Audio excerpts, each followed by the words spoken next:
Mr. Bella. As you can see, Taylor's jamming out to something. I think they call it music. I'm not sure. But anyway, I wanted to show you your decks that we've been fighting the static on. So we got the static electricity, the little voids pretty well sanded out. Well, sanded out, not pretty well. They're sanded out. And he's finishing up on the buffing right now. This side's done. So we did go over due to the static electricity. Still stage one anyway. Still got stage two over there, but that one. Oh yeah, he's done with stage one, but yeah, and he has stage two to do, but stage two goes much faster than stage one. So then of course he's got the lines to paint on. That's the good news. The bad news is we did go over, but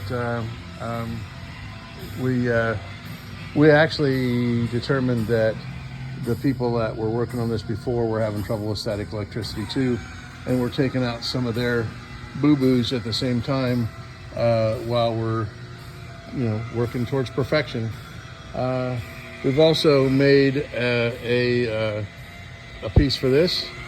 It needs a little polishing, but that's been cut out on a plasma arc machine, and we've got that. We just have to polish that up.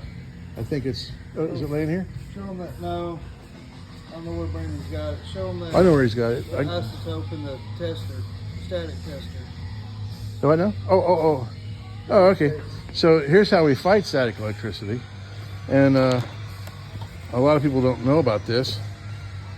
So I may mark this video as private, so we don't give away our trade secrets. But we have a radioactive isotope that we use. We actually have a general license for this that we use. It's it goes on blowgun, and it sounds like voodoo, but you can go to the NRD anti-static static eliminator, and you can go to that website and you can see demonstrations of how this works. And then we also have a meter that we can use. I'll get this can open here, or this container open.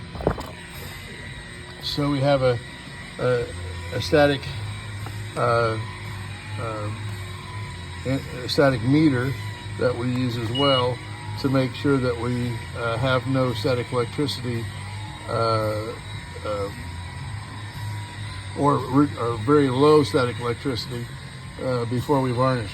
Because the varnish is polar, meaning it has negative and positive poles on each molecule, and it will run away from static deposits.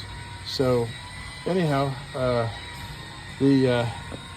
don't know if I can demonstrate some static for you. If I can make some static on some plastic. Plastic is really bad to hold a static charge. I've never tried. Oh yeah, 227. That's 1,000 volts, 2.7 thousand volts, just from rubbing that against my shirt. So, and plastic is really bad about that, and you have a plastic boat. So that's where the issue came from. That's where the people that were fighting it before, that was where their fight was coming from. And you've got it to the right place, but it's still very difficult to work with. So anyhow, again, I think I'm going to mark this private, and just for your eyes only. Thank you.